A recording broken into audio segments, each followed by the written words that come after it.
My phone buzzed on a quiet Austin morning, and there it was, a text from my parents.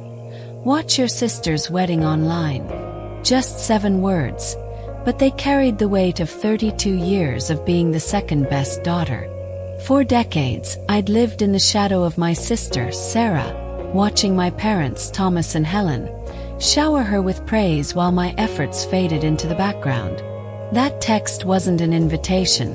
It was a dismissal, a cold reminder of where I stood in our family. But what I did next, clicking cancel on that live stream, wasn't just a choice. It was my rebellion, my refusal to stay invisible. It changed my life forever. And it's a story of stepping back and letting the truth unfold. I'm Emily, a 32-year-old software engineer here in Austin, Texas. Growing up in Dallas, I learned early that Sarah, 3 years younger, was the golden child. Her birthdays were spectacles. Mine were afterthoughts. My straight A's earned a nod.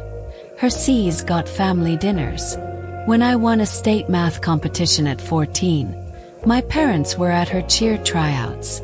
Every milestone reinforced the same message. Sarah was extraordinary. I was expected. By the time Sarah got engaged to James, I'd built a life in Austin, thriving at work, finding peace in distance. But family patterns don't vanish. They follow you, creeping into every call, every holiday. The wedding was the breaking point. I was named a bridesmaid, a flicker of hope for reconciliation. But Sarah's demands piled up. A $600 dress, a mandatory haircut, a $500 honeymoon contribution. When I couldn't meet every expectation, her emails turned sharp, accusing me of selfishness. My parents backed her, ignoring the $4,000 I'd spent. Then, 6 weeks before the big day, Sarah called. "Being a bridesmaid is too much for you, Emily." My parents agreed, leaving me uninvited, erased from the program.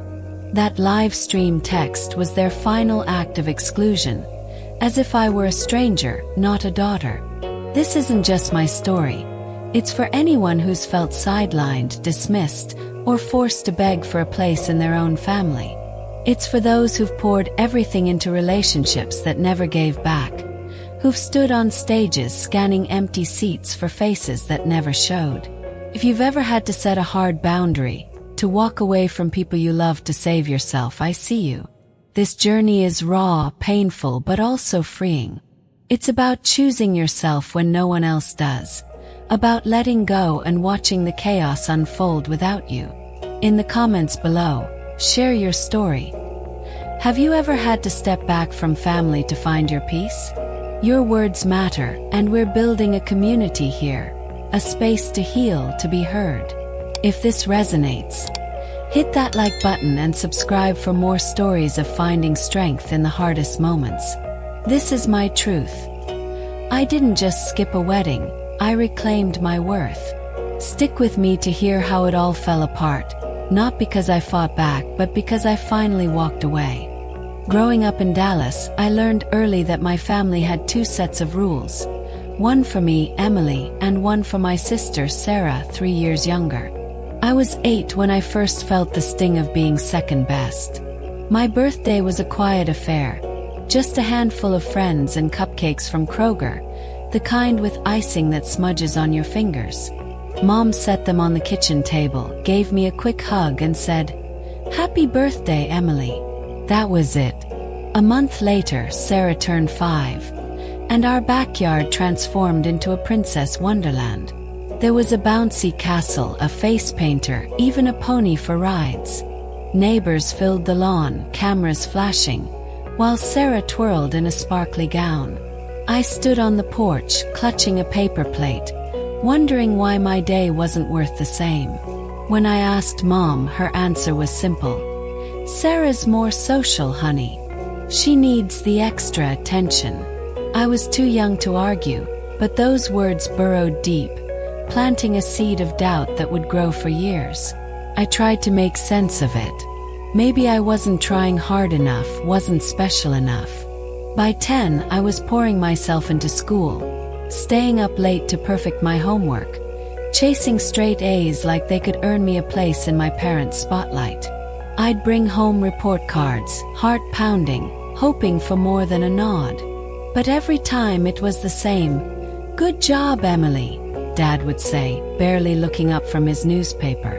Meanwhile, Sarah's C in science was cause for celebration. We'd pile into the car, head to our favorite pizza joint, and toast her hard work. I'd sit there, picking at my slice, replaying Dad's words. "School comes easy to you, Emily. Sarah needs more encouragement." My hours of studying, my sacrifices were invisible. It wasn't about fairness, it was about Sarah being the star, and me being the backdrop. At 12, I decided to try harder, to win them over with something undeniable. I saved up my allowance for months, skipping ice cream truck treats to buy Mom and Dad a Christmas gift, a framed photo of me and Sarah, smiling under the Texas sun. I wrapped it carefully, imagining their faces lighting up. But at our holiday dinner, they barely glanced at it.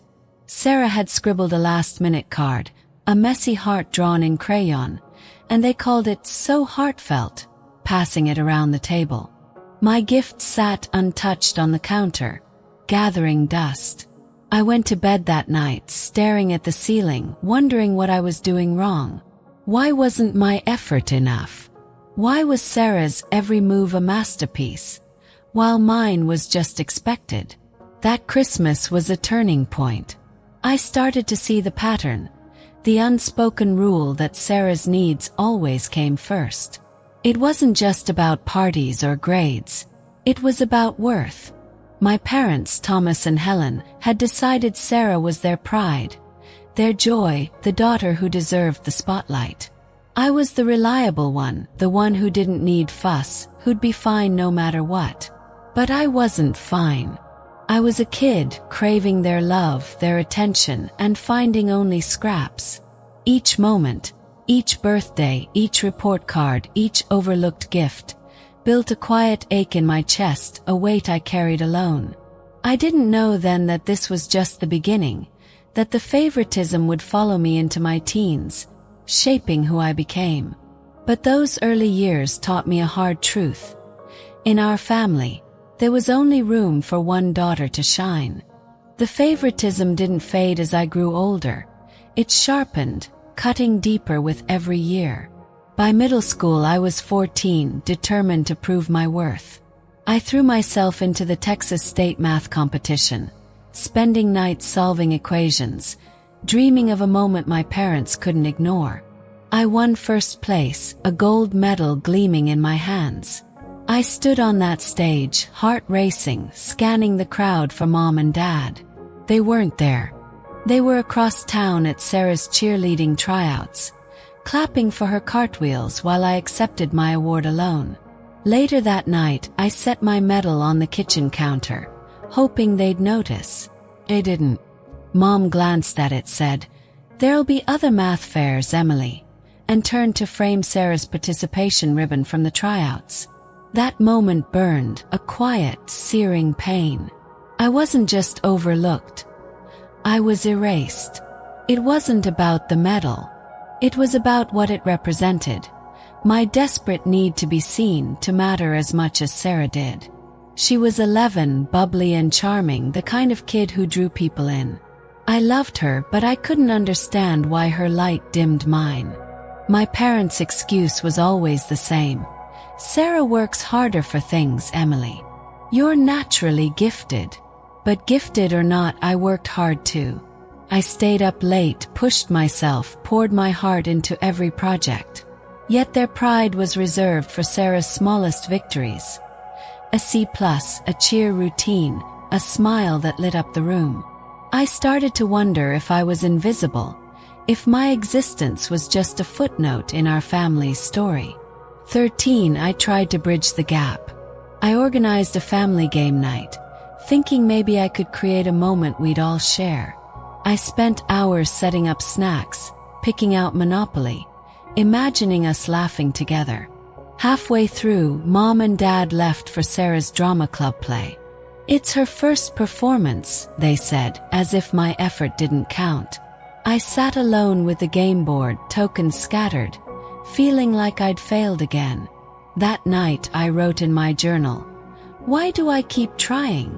It was a question I'd asked myself for years, one that followed me through every family dinner, every holiday where Sarah's stories took center stage while mine were brushed aside. By the time I hit high school, the pattern was set in stone. I was the steady one, the one who didn't need attention, while Sarah was the fragile star, always needing more. My parents' love felt like a finite resource, and Sarah got the lion's share. I'd lie awake at night, replaying their words, their choices, trying to find a way to fit into their hearts. But the truth was sinking in. I couldn't change the rules of our family. I could only change how I carried the pain. Those childhood years weren't just moments.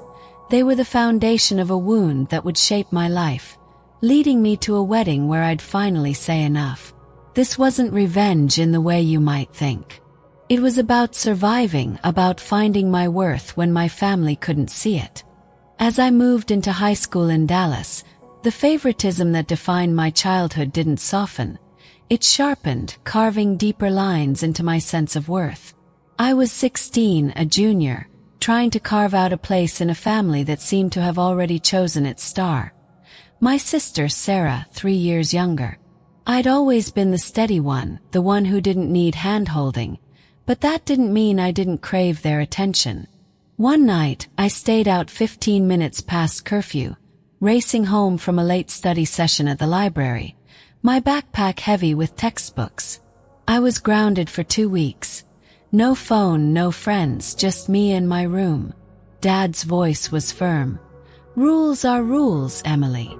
But when Sarah, at 18, stumbled home 3 hours late from a party, reeking of cheap beer and laughter, my parents just sighed. "At least she's making friends," Mom said, tucking her in with a smile. The double standard wasn't just unfair, it was a message. Sarah's mistakes were charming. Mine were failures. I tried to bridge the gap to make them see me. At 17, I organized a family game night, thinking maybe I could create a moment where we'd all feel equal. I spent hours setting up the living room. Snacks and bowls, Monopoly board ready, my heart full of hope. We started playing, laughing for the first time in ages. But halfway through, Mom checked her watch. "Sarah's drama club play is tonight," she said, and just like that, they were gone. I sat alone, staring at the scattered Monopoly pieces, feeling like I'd failed again. The game board became a symbol of my place in the family. Always left behind, always incomplete. I wrote in my journal that night, "Why do I keep trying?" It was a question that echoed through every effort I made to be seen. School was my escape, a place where I could shine without competing for scraps of approval. I threw myself into my studies, joining math club, coding late into the night, chasing something my parents couldn't ignore. But even there, the pattern held.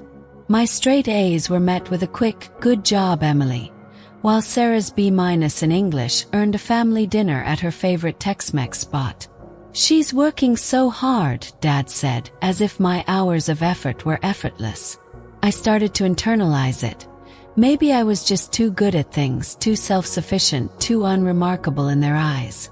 But the truth was, their love was a finite resource, and Sarah got the bigger share. I thought high school would be my chance to rewrite the story. I joined the debate team, hoping a public stage might force them to notice. At a regional competition, I took second place, my voice steady as I argued my case. I called Mom, excited, asking if they'd come to the finals. "Sarah's got a cheer practice," she said. "We'll try next time." There was no next time. The trophy sat on my desk, a quiet reminder that my wins didn't matter as much. I started to pull back to protect myself. I stopped sharing my achievements, stopped expecting their pride. But the hurt didn't fade. It grew, a heavy weight I carried alone. By senior year, I was counting down to college. dreaming of a fresh start. I applied to Texas A&M, my top choice, and got in with a partial scholarship. It was a victory, but it came with a catch. I'd need to work to cover the rest. My parents nodded, said, "You'll manage, Emily." Meanwhile, Sarah, a freshman, was eyeing a private liberal arts college in Houston. They didn't blink at the tuition, promising to cover every dime. "She needs smaller classes, more support," Mom explained, as if my nights studying in a cramped dorm didn't count. I felt the gap widening, not just in dollars but in care. I was on my own and they were okay with that. It wasn't about jealousy, it was about survival, about learning to find my worth when my family couldn't see it. College at Texas A&M was supposed to be my escape, a chance to build a life where I wasn't defined by Sarah's shadow. But the favoritism followed me, a ghost that haunted every call home. I was 19, juggling classes and a part-time job at the campus bookstore, ringing up textbooks while my classmates partied. My partial scholarship covered tuition, but rent, food, and fees were on me. I'd work 20 hours a week, exhaustion settling into my bones, but I was proud. I was making it. I called home to share the news of my first semester dean's list. "That's great, Emily," Dad said, his voice distracted. "Hold on, Sarah's calling about her dorm." I hung up, staring at my phone, the silence louder than their words. Sarah's college experience was a different world. My parents paid for her private school, no questions asked. "She's not as academically inclined," they said, as if I hadn't spent nights teaching myself calculus to keep my scholarship. When Sarah joined an art club and had her first gallery exhibit, they flew to Houston, cameras in hand, calling it her big break. I'd landed an internship at a tech startup in Austin, a real step toward my career. I texted Mom, hoping for a spark of pride. No reply. They were too busy framing Sarah's watercolor painting. I started to wonder if my achievements were invisible, if I'd always be the daughter who didn't need cheering. The disparities weren't just financial, they were emotional. Holidays were scheduled around Sarah's breaks, never mine. I'd send my availability months ahead, but they'd say, "Sarah's only free these days." I'd drive 6 hours from College Station to Dallas, only to find family dinners centered on her stories. Her art, her friends, her dreams. My internship, my coding projects, my late nights, they didn't make the cut. I tried to speak up once, during a rare Thanksgiving where I wasn't working. "It feels like there's different rules for us," I said, my voice shaking. Mom rolled her eyes. "You're just jealous, Emily. You always have been." The dismissal stung worse than the favoritism, like my pain wasn't real, like I was the problem. I started building walls, small acts of self-preservation. I stopped calling home as often, stopped sharing my wins. My sophomore year, I led a coding project that won a university award. I didn't tell my parents. I knew they wouldn't care. Instead, I told my roommate, Claire, who threw an impromptu pizza party in our dorm. It was the first time I felt celebrated, not compared. But the ache lingered. I'd see Sarah's Instagram posts, family trips to her campus, Mom's captions about our talented girl, and feel the familiar twist in my chest. I wasn't jealous of Sarah. I was grieving the family I didn't have. By my junior year, I was done begging for their attention. I focused on what I could control. My grades, my job, my future. Austin was calling, a city where I could start fresh. But even as I planned my escape, the weight of those years pressed down. High school and college weren't just about missed moments. They were about learning I couldn't change my family's rules. I could only change how I responded. This wasn't revenge, not yet. It was survival, a quiet promise to myself that I'd find my worth, even if they never saw it. That promise carried me to Austin, to a life I built alone, and to a wedding that would force me to choose myself in a way I never had before. After college, I packed my bags and left Dallas for Austin, 200 miles and a lifetime away from the family that never quite saw me.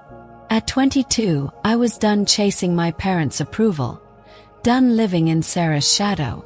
Austin was my fresh start, a city pulsing with music, tech, and possibility. I landed a job as a software engineer, a role that felt like a lifeline. For the first time, I was valued, not for who I was supposed to be, but for what I could do. My first week, I walked into a sleek office downtown, my code solving problems, my ideas earning nods from colleagues. Each promotion, each project milestone was a quiet victory, a reminder that I was enough, even if my family didn't see it. But the scars of childhood favoritism didn't vanish with distance. They lingered, creeping into every call home, every holiday plan. My first Austin apartment was small, a one-bedroom off South Congress with creaky floors and a view of the skyline. It was my sanctuary, a place where I could breathe without the weight of comparison. I started journaling there late at night, pouring out years of feeling second best. One entry read, "I'm enough. I don't need their applause." It felt like a rebellion, a vow to myself. Work became my anchor. My boss Laura saw something in me, a spark my parents never did. She mentored me through a major project, a new app feature that launched to thousands of users. When it succeeded, she took me out for coffee, said, "You're going places, Emily." It was the kind of pride I'd craved from mom and dad, the kind Sarah got for free. But family patterns don't break easily. Holidays were a stark reminder. I'd send my availability months in advance, circling dates I could drive up to Dallas. "We have to schedule around Sarah's breaks," Mom would say, as if my job, my life were flexible. I'd arrive at family dinners, exhausted from the 6-hour drive, only to hear Sarah's stories dominate. Her new job, her new friends, her latest art project. My promotions, my late nights coding barely got a mention. "You're doing fine, Emily," Dad would say, like my success was a given, not a grind. It wasn't fine. It was a slow bleed, a reminder that I was still the afterthought. The one-sidedness extended beyond time. When Sarah needed money, a car repair, an apartment deposit, my phone would light up with calls about family supporting family. I'd send what I could, dipping into savings meant for my own goals. But when I needed help, like the time my car broke down on I-35, the line went silent. No calls, no offers. I started to see it clearly. Their love was a one-way street, and I was always the giver. Yet, in Austin, I was building something new, a life where I wasn't defined by their neglect. Rachel, my neighbor turned best friend, became the sister I wished I'd had. We'd sit on my balcony, sipping iced tea, laughing about nothing. She saw me not as Sarah's sister, but as Emily. That was enough to keep me going, to keep me believing I could rewrite my story, even as the family I left behind pulled me back. Austin wasn't just a city, it was my refuge, a place where I could rebuild myself from the ground up. At work, I was climbing, each project a step toward something bigger. By 25, I was leading a team, debugging code under tight deadlines, earning awards that hung proudly on my office wall. My colleagues threw a happy hour when I got promoted to senior engineer, clinking glasses at a bar on Rainy Street. It was the kind of celebration I'd never gotten at home, the kind Sarah got for showing up. But even as I thrived, the family I left in Dallas cast a long shadow. Every call, every visit, reminded me of the hierarchy I'd tried to escape. I wanted to believe I could outrun it, but pain has a way of catching up. Journaling became my lifeline. In that small apartment, I'd sit cross-legged on the floor, pen in hand, writing truths I couldn't say out loud. One night I wrote, "I don't need their validation. I'm building my own." It was a promise I kept returning to, especially when family obligations pulled me back. Sarah's needs were always urgent, always the priority. A call would come, her rent was late, or her car needed a new tire, and my parents' voices would tighten. "We're all in this together, Emily." I'd send money, cutting into my savings for a coding boot camp, only to get silence when I needed support. It wasn't just money. It was the expectation that I'd always step up, while Sarah was allowed to falter. I tried to keep ties with my family, hoping distance might soften the old patterns. But holidays were a battlefield. I'd drive to Dallas, my car packed with gifts, only to find the schedule revolved around Sarah. One Christmas, I arrived to find they'd planned a family photo shoot, without me. "Sarah wanted it to be special," Mom said, as if I wasn't part of the picture. I smiled through the pain, but inside I was crumbling. I started setting small boundaries, skipping some visits, saying no to last-minute requests. It felt foreign, like betraying the family code, but it was survival. Rachel helped me see it.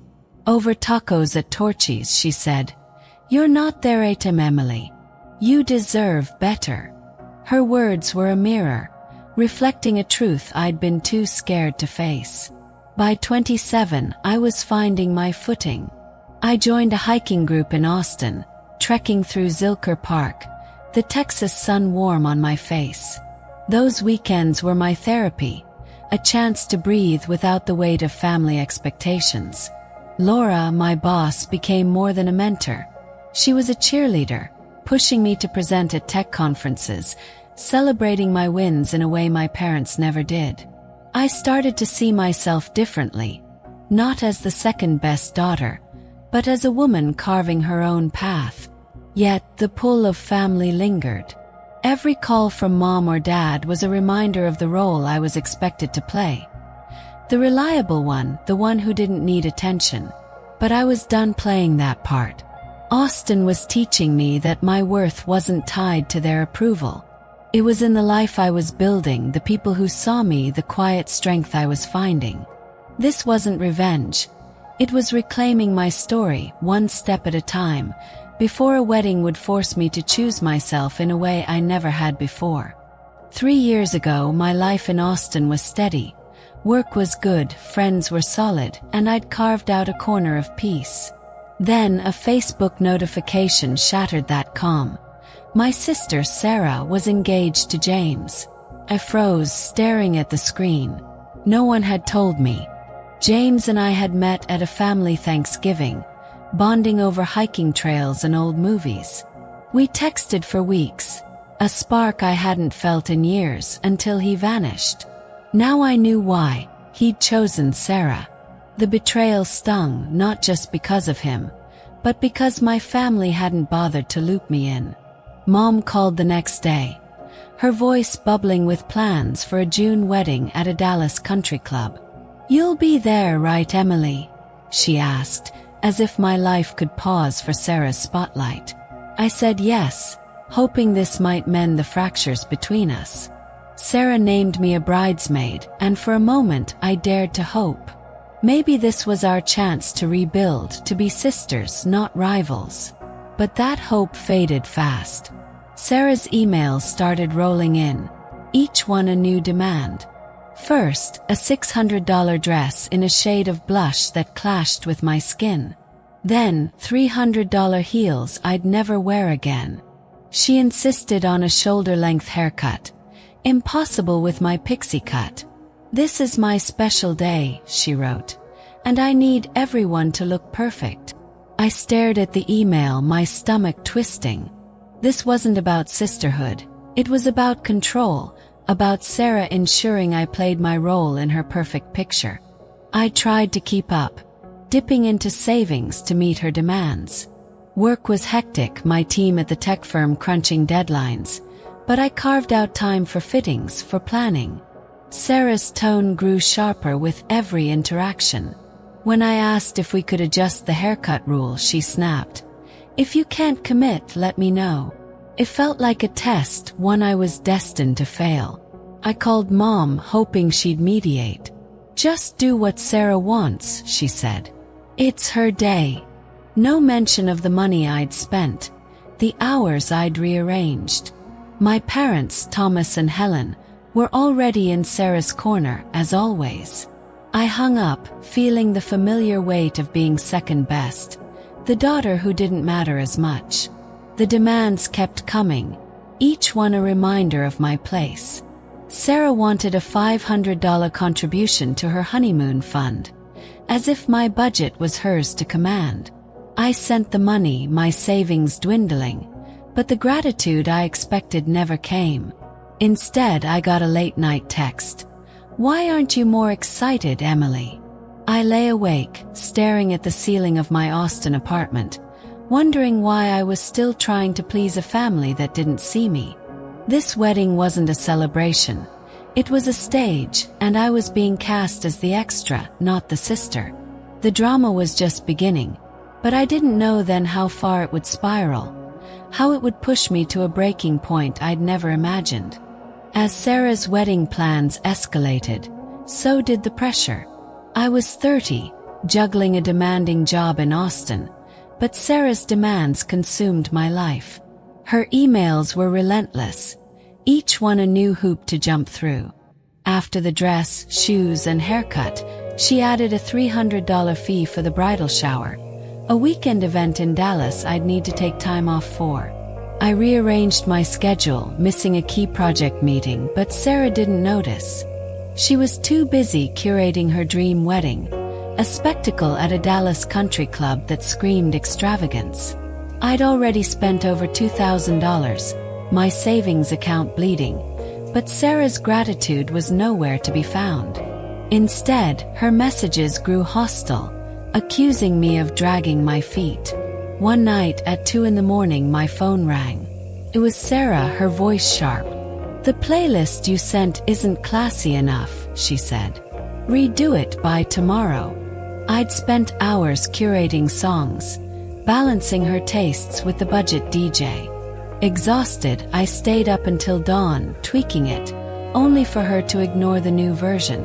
It wasn't about the playlist, it was about power.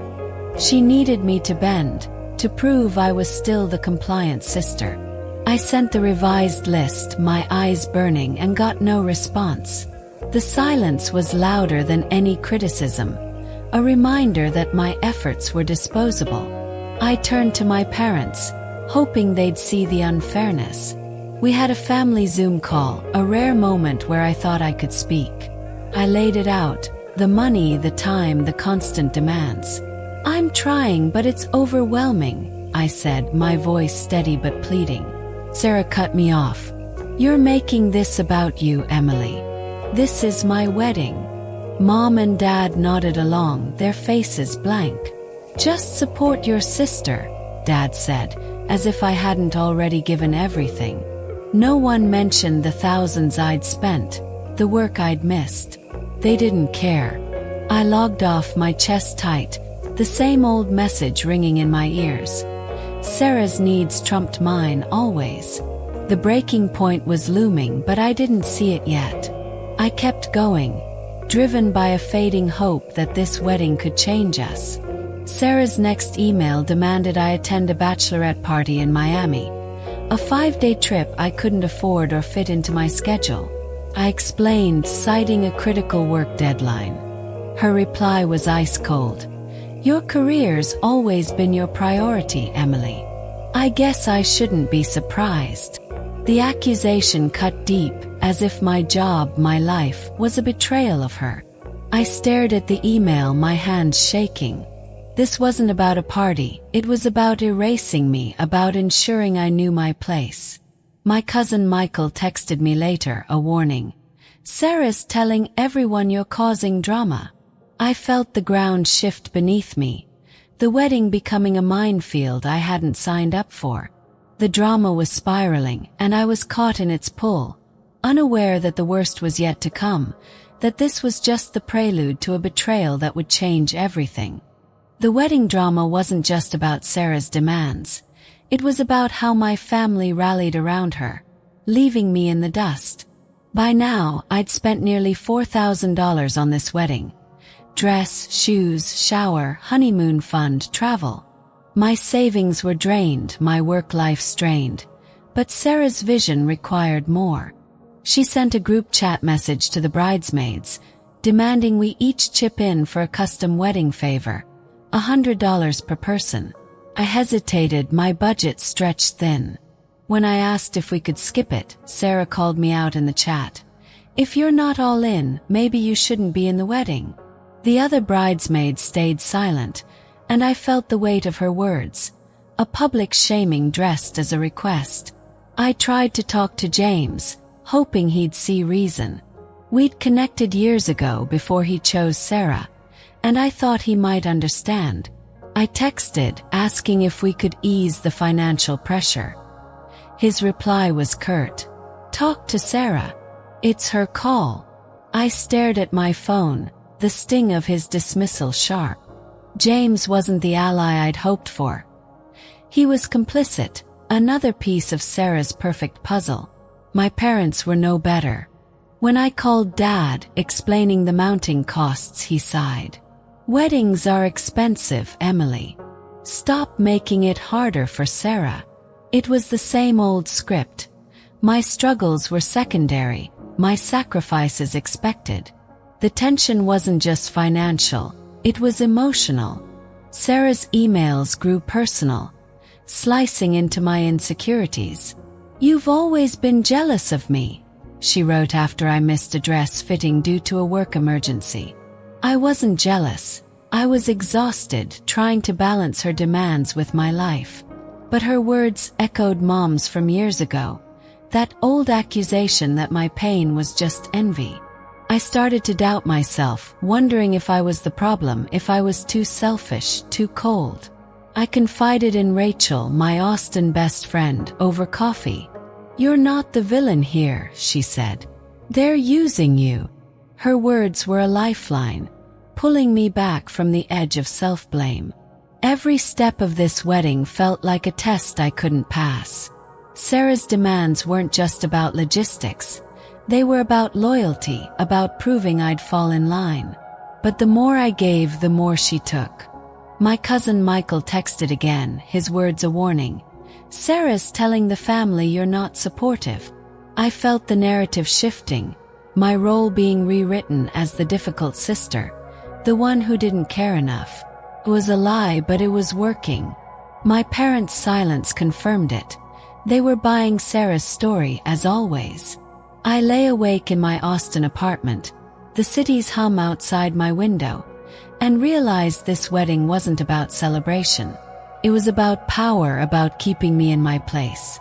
The drama was building to a crescendo, and I was standing at the edge, unaware that the next blow would push me to a decision that would change my relationship with my family forever. The wedding drama reached a fever pitch, each demand from Sarah tightening the knot in my chest. I was 30, a software engineer in Austin, but this wedding was dragging me back to the role I'd played my whole life. The overlooked sister, expected to give without question. Sarah's latest demand was a mandatory rehearsal dinner in Dallas, a 4-hour drive each way. I'd need to take a day off work, something my team couldn't spare with a product launch looming. I emailed Sarah, explaining the conflict, offering to video call for the rehearsal. Her reply was a dagger. If you can't be there, you're not taking this seriously, Emily. No compromise, no understanding, just judgment, as if my career was a hobby, not a necessity. I turned to my parents, desperate for backup. We had another Zoom call, my last attempt to reason with them. I'm drowning in costs and time, I said, listing the $4,000 I'd spent, the work I'd sacrificed. Sarah interrupted, her voice sharp. You're making my wedding about your problems. Mom and Dad didn't blink. This is a big moment for Sarah, Mom said. Can't you just make it work? Their words landed like a slap, confirming what I'd always feared. My needs didn't matter. I logged off, my hands trembling, the weight of their dismissal crushing me. Sarah's accusations didn't stop. She texted late one night. "You've never supported me, Emily. Everyone sees it." It wasn't true. I'd given everything from money to time to emotional labor. But her words twisted the truth, painting me as the selfish one. Michael, my cousin, texted again. "Sarah's telling the bridesmaids you're out to ruin her day." The rumor was spreading, a narrative I couldn't fight. I felt trapped, caught in a story where I was the villain, no matter how much I gave. Rachel, my Austin anchor, saw me unraveling. "They're gaslighting you," she said over tacos at Torchy's. "You don't owe them this." Her words were a spark, a reminder that I had a choice. The wedding was becoming a battlefield, each demand a landmine. Sarah's final email pushed me to the edge. "If you can't handle being a bridesmaid, maybe you shouldn't come at all." It wasn't an invitation to step back. It was a dare, a challenge to prove my loyalty or face exile. I stared at the screen, my heart pounding. $4,000, countless hours, and still I wasn't enough. My family's silence, Mom, Dad, James, even the bridesmaids, spoke volumes. They'd chosen Sarah's side, as always. I didn't know it then, but this was the prelude to the final betrayal, the moment that would force me to decide. Keep playing their game or walk away. This wasn't revenge in the traditional sense. It was about survival, about finding my worth in a family that refused to see it. The drama had set the stage, and the next act would change everything. 6 weeks before Sarah's wedding, my phone rang, and her name flashed on the screen. I braced myself, expecting another demand, but her voice was different, cold, final. "Being a bridesmaid is too much pressure for you, Emily," she said. "Come as a guest instead." I stood in my Austin apartment, stunned, the words sinking in like a slow poison. I'd spent $4,000. Dress, shoes, honeymoon fund, travel, rearranged my life, missed work deadlines, all for her. Now I was being demoted, erased from her perfect day with a single call. "It's just logistics," she added, but her tone said otherwise. This wasn't about logistics. It was about power, about reminding me I'd never be her equal. I tried to respond, but my voice caught, and she hung up before I could. I called my parents, Thomas and Helen, hoping they'd see the betrayal. "Sarah's stressed," Mom said, her voice clipped. "This is easier for everyone." Easier for who? Not me, the one who'd poured everything into this wedding. Dad chimed in. "Don't make this harder, Emily." Their words were a gut punch, confirming what I'd always known.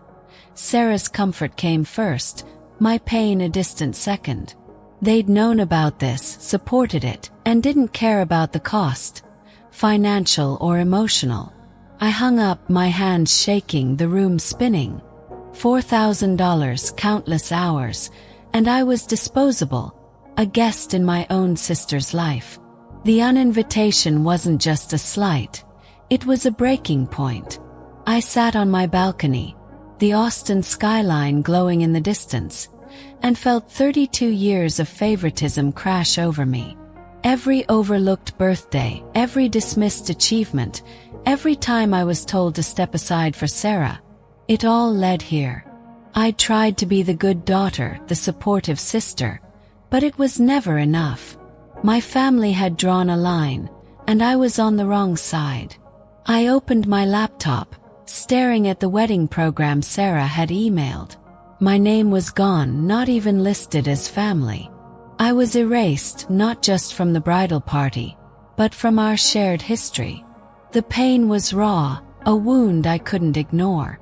I reached out to Rachel, my Austin best friend, spilling everything over coffee. "They don't deserve you," she said, her voice fierce. Her words were a spark, a reminder that I had a choice. I didn't have to play their game, didn't have to beg for a seat at their table. For the first time, I considered walking away, not out of anger but survival. This wasn't about revenge. It was about reclaiming my worth, about refusing to be invisible. The wedding was 6 weeks away, and I was standing at a crossroads, unsure what I'd do next, but certain I couldn't keep giving to a family that took me for granted. The uninvitation left me reeling, but it was a letter from my late grandmother that shifted everything. I found it in an old box while cleaning my Austin apartment, her handwriting faint but firm. "Always choose your peace, Emily." Those words hit like a thunderbolt, a message from someone who'd seen me when my parents didn't. My grandmother had been my safe harbor, the one who'd slip me extra cookies at family gatherings, who'd listen when I talked about my dreams. Her letter felt like permission, a call to protect myself. I sat on my couch, clutching it, tears falling. I'd spent 32 years trying to earn my family's love, but at what cost?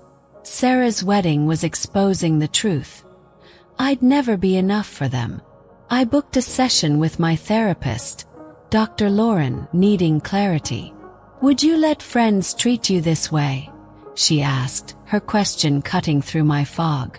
I pictured Rachel, my hiking group, my work team, people who valued me without conditions. No, I wouldn't tolerate this from them. Why was family different? Dr. Lauren's words echoed my grandmother's. My peace mattered. I told her about the $4,000, the demands, the uninvitation. "You're allowed to say no," she said. Sounded simple, but for me it was revolutionary. Saying no meant breaking a lifetime of patterns, of being the reliable daughter who always showed up. I confronted my mother, hoping for some acknowledgement. Over the phone I laid it all bare, the money, the dismissal, the pain. "Why does Sarah always come first?" I asked, my voice steady but raw. Mom paused, then said, "Sarah's always been the fragile one, Emily. You're strong. You don't need us like she does." Her words were a revelation and a betrayal. They'd built a hierarchy based on their own biases, casting Sarah as the delicate star and me as the one who could take the hits. It wasn't fair, but it was the truth I'd been dodging. I hung up, feeling both shattered and free. That night I journaled, the Austin city lights flickering outside. "I'm done begging," I wrote. The wedding was a trap, a stage for Sarah's triumph and my erasure. I didn't want to be a guest, watching from the sidelines, pretending it didn't hurt. I thought about my grandmother's letter, Dr. Lauren's question, Rachel's fierce support. They were my anchors, reminding me I had a life worth protecting. Walking away wasn't about hurting Sarah or my parents. It was about saving myself. The decision was forming, not in anger, but in quiet resolve. I wasn't sure what it would look like, but I knew I couldn't go to that wedding, couldn't keep playing a role that diminished me. This was my first step toward freedom, a step I'd take alone, but with a strength I was just beginning to understand. The final blow came in a text from my parents, a message so cold it stole my breath. "Watch your sister's wedding online," it read, followed by a link and a password.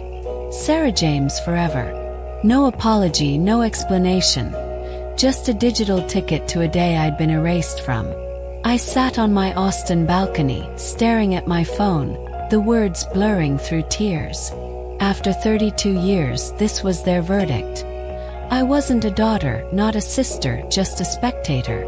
The live stream link felt like a slap, a way to keep me at arm's length while pretending they'd included me. I'd spent $4,000, reshaped my life for Sarah's wedding, and this was my reward. A password to watch her shine while I disappeared. I opened the link, curiosity battling pain. The landing page was polished, a photo of Sarah and James smiling, the Dallas Country Club's logo gleaming. My name was nowhere, not in the program, not in the family section. I was a ghost in their story. I closed my laptop, my chest tight. This wasn't just about a wedding. It was about a lifetime of being told I didn't matter as much. Every overlooked birthday, every dismissed achievement, every time I was pushed aside for Sarah, It all converged in that text. I couldn't ignore it anymore. My family had chosen, and it wasn't me. I called Rachel, my voice breaking as I read her the text. "They're trying to control you even now," she said. "Don't let them." Her words were a lifeline, pulling me back from the edge of obligation. I thought about my grandmother's letter, urging me to choose peace. I thought about Dr. Lauren's question, challenging me to demand better. I thought about my life in Austin, my job, my friends, the hiking trails where I'd found solace. That life was worth more than a live stream link, more than a family that saw me as an afterthought. I started researching Big Bend National Park, a place I'd always wanted to visit. The idea of a solo retreat surrounded by desert and stars felt like a rebellion. I booked a cabin, my hands steady, my heart racing. This wasn't running away. It was running toward myself. I imagined Sarah's wedding day, the chaos of her demands, my parents' blind devotion. I didn't want to be there, smiling through pain, pretending I belonged. The live stream text was their final act of exclusion, but it was also my permission to let go. I wasn't choosing revenge. I was choosing freedom, a life where my worth wasn't tied to their approval. The decision was made, but the weight of it lingered, a mix of grief and relief that would carry me forward. Closing my laptop on that live stream link was my first real act of defiance. I stood in my Austin apartment, the city's hum outside, and felt a shift. For 32 years, I'd tried to fit into my family's mold, the reliable daughter, the one who gave without expecting back. But that text, that cold command to watch online, was the end of that role. I wasn't angry, not in the way you'd expect. I was tired of begging for a place in a family that didn't see me. Sarah's wedding was 6 weeks away, but I was already gone, my heart untangling from their expectations. This wasn't about hurting them, it was about saving myself. I packed for Big Bend, each item a declaration of independence. A sleeping bag, a journal, a map of desert trails. They were my armor, my way of reclaiming a day that was meant to diminish me. I imagined my parents' faces when they realized I wouldn't show up, not even on their live stream. They'd call it selfish, but I didn't care. My grandmother's letter echoed in my mind. Choose your peace. I was choosing it for the first time without guilt. Dr. Lauren's question, would I accept this from friends, was my guide. Rachel's fierce support was my strength. They were my chosen family, the ones who saw me when my blood family didn't. The decision to step back wasn't easy. I grieved the sister I'd wanted Sarah to be, the parents I'd hoped would change. I grieved the years I'd spent trying to earn their love, only to be handed a password instead of a place at the table. But with grief came clarity. I didn't need their validation to be whole. My life in Austin, my career, my friends, my quiet hikes, was proof of that. Big Bend was my statement, a place to stand under the stars and remember who I was before I was Sarah's sister, before I was the second best daughter. This wasn't revenge, not in the way people might think. I didn't want Sarah's wedding to fail, didn't want my parents to suffer. I just wanted to stop suffering myself. By choosing not to watch, not to attend, I was rewriting my story, one where I was the main character, not a supporting role.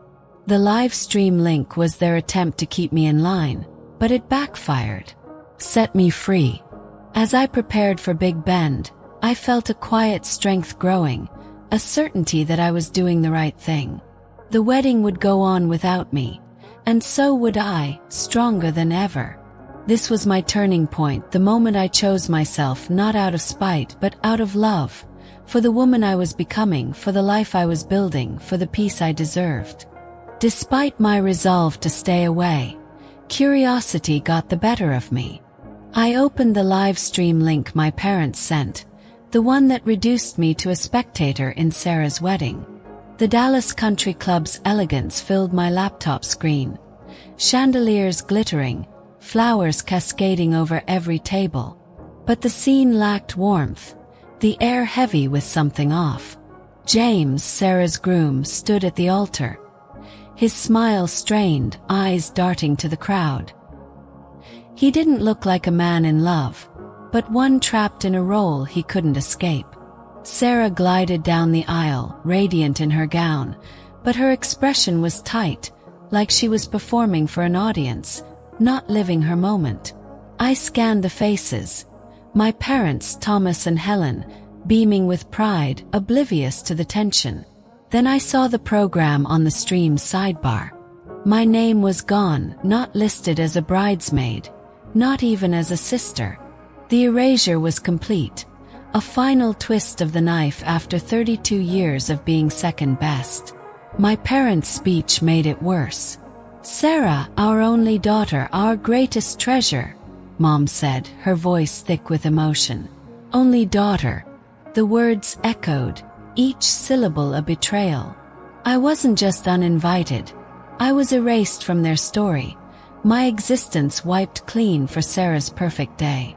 I felt a hollow ache, not just for the wedding, but for every moment they'd chosen her over me. My cousin Michael texted, his words a jolt. "This feels wrong without you, Emily." His message was a small validation, a crack in the facade. I kept watching, detached, as the ceremony unfolded, its polish masking a deeper unease. The guests clapped, but their smiles were forced, their whispers hinting at unrest. This wasn't the fairy tale Sarah had planned. It was a stage, and the cracks were showing. I leaned back in my Austin apartment, the live stream glowing, and felt a strange calm. Their world was unraveling, and I didn't need to be there to see it. My absence was speaking louder than my presence ever could. As the live stream shifted to the reception, the cracks in Sarah's perfect wedding widened. The Dallas Country Club's opulence couldn't hide the chaos creeping in. A text from Michael lit up my phone. DJ played the wrong song. Sarah's furious. I watched as Sarah stormed across the dance floor, her face flushed, snapping at the DJ. Guests shifted uncomfortably, their chatter fading. The cake cutting was next, a moment meant to be magical. But as Sarah and James sliced into the tiered masterpiece, the top layer slid, collapsing into a heap of frosting and crumbs. Gasps rippled through the crowd, and Sarah's smile vanished, replaced by a scowl. James tried to laugh it off, but his eyes were weary, his shoulders tense. They argued, their whispers sharp, audible over the live stream's mic. It wasn't a lover's spat. It was a fracture, a sign of deeper rifts. Michael texted again. "James's family is pissed about how they treated you." I learned later they'd funded half the wedding, expecting a celebration, not a spectacle of exclusion. Their disapproval hung in the air, their faces stern as they watched Sarah's outburst. My parents, oblivious, clapped for the ruined cake, their loyalty to Sarah unshaken. But the guests weren't fooled. Some slipped out early, their exits quiet but deliberate. I watched, my Austin apartment dark except for the laptop's glow, and felt a strange detachment. This wasn't my chaos anymore. Sarah had built this stage, demanded perfection, and it was crumbling under her feet. Her need to control, to erase me, had backfired, exposing the dysfunction at the heart of our family. I thought about my choice to stay away, to trade their drama for the silence of Big Bend. It wasn't revenge, but it was justice, a quiet kind, where I let their world unravel without me. The live stream flickered, and I saw James's grandparents leave, their disapproval clear. They'd known me, liked me, and my absence was a statement they felt. Sarah's perfect day was imploding, not because I fought back, but because I'd walked away. I closed my laptop, the stream's noise fading, and felt a weight lift. Their mess wasn't mine to clean. I was free, my peace intact, while their fairy tale fell apart. With the live stream off, I sat in my Austin apartment, the silence a stark contrast to the chaos I'd just witnessed. Sarah's wedding wasn't the triumph she'd envisioned. It was a mirror, reflecting the dysfunction I'd escaped. The collapsed cake, the arguments, the early exits, they weren't just mishaps. They were symptoms of a family built on uneven ground, where one daughter was crowned and the other erased. I didn't feel joy watching it fall, but I felt vindicated. My absence had been noticed not just by Michael, but by James's family, by guests who whispered about the missing sister. I hadn't needed to shout or fight. My silence spoke louder, a testament to the strength I'd found in stepping back. I thought about my parents' words, our only daughter, and the pain they carried. They'd chosen Sarah not just for the wedding, but for years, building a hierarchy I could never climb. Yet, in their choice, they'd lost me, the daughter who'd given everything until she had nothing left. I didn't wish them harm, but I didn't need their approval anymore. Big Bend was waiting, a desert where I'd find peace under the stars, far from their drama.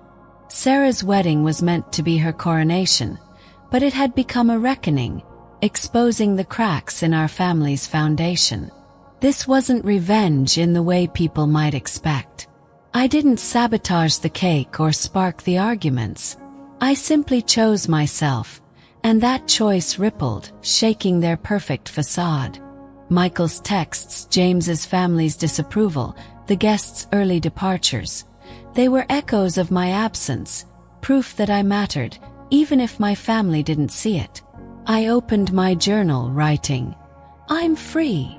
The words felt true, a promise I'd keep.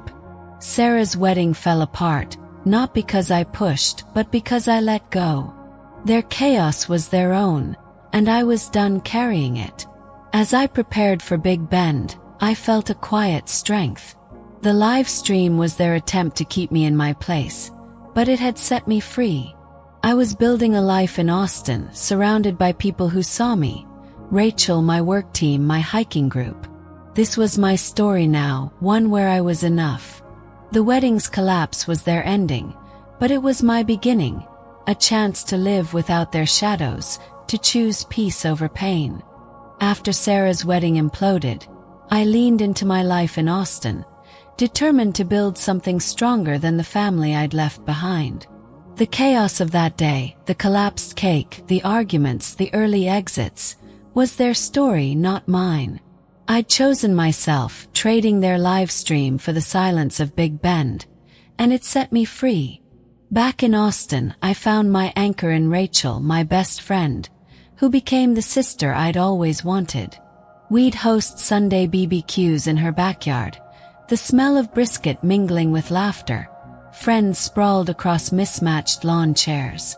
Those moments were my family, not bound by blood but by choice. Rachel saw me, my quirks, my dreams, my scars, and never asked me to be less than I was. That was a gift my parents and Sarah never gave. My partner David showed me what real family could be. His parents called just to chat, no strings attached, a warmth I'd never known. With him, I learned to trust again, to believe I deserved love that didn't come with conditions. Work was another refuge.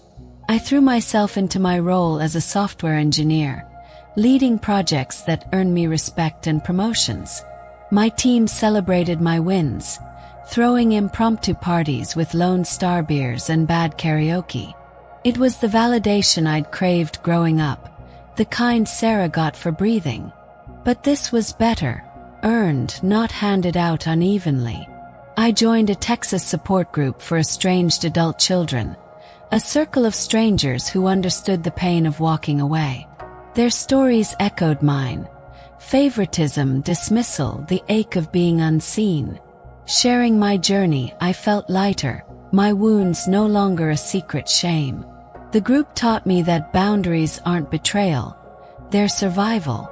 I'd spent 32 years giving to a family that took without giving back, but no more. Sarah's wedding was my line in the sand, a moment where I said, "Enough." I wasn't angry, not anymore.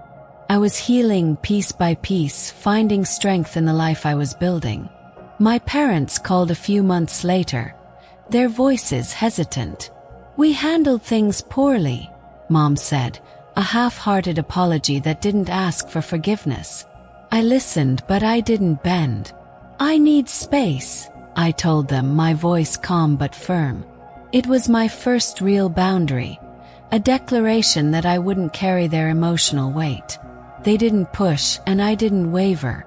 Austin was my home now, a city where I was enough, surrounded by people who proved it. This wasn't revenge. It was rebirth, a chance to live for me. Healing didn't mean erasing the pain. It meant learning to carry it differently. Sarah's wedding was a turning point, but the real work began after, in the quiet moments where I rebuilt myself. I heard through Michael, my cousin, that Sarah and James's marriage ended in annulment just 4 months later. The news didn't surprise me. Their wedding had been a facade, built on control and appearances, not love. I didn't gloat. I grieved the sister I'd wanted, the family I'd hoped for. But I didn't let that grief pull me back. I was done fixing their messes, done being the reliable daughter who cleaned up their chaos. My life in Austin was too full, too mine, to sacrifice. At work, I hit a milestone, leading a major project that launched a new app feature, a success my team celebrated with a rooftop party overlooking the Austin skyline. It was my moment, not overshadowed by Sarah's needs or my parents' neglect. My boss, Laura, toasted me, saying, "You're a star, Emily." Her words landed where my parents never did, filling a void I'd carried for years. I started hiking more, joining a group that trekked Texas Hill Country, the trail's a place to shed old wounds. Each step felt like a promise. I was enough, with or without my family's approval. Therapy with Dr. Lauren was my compass.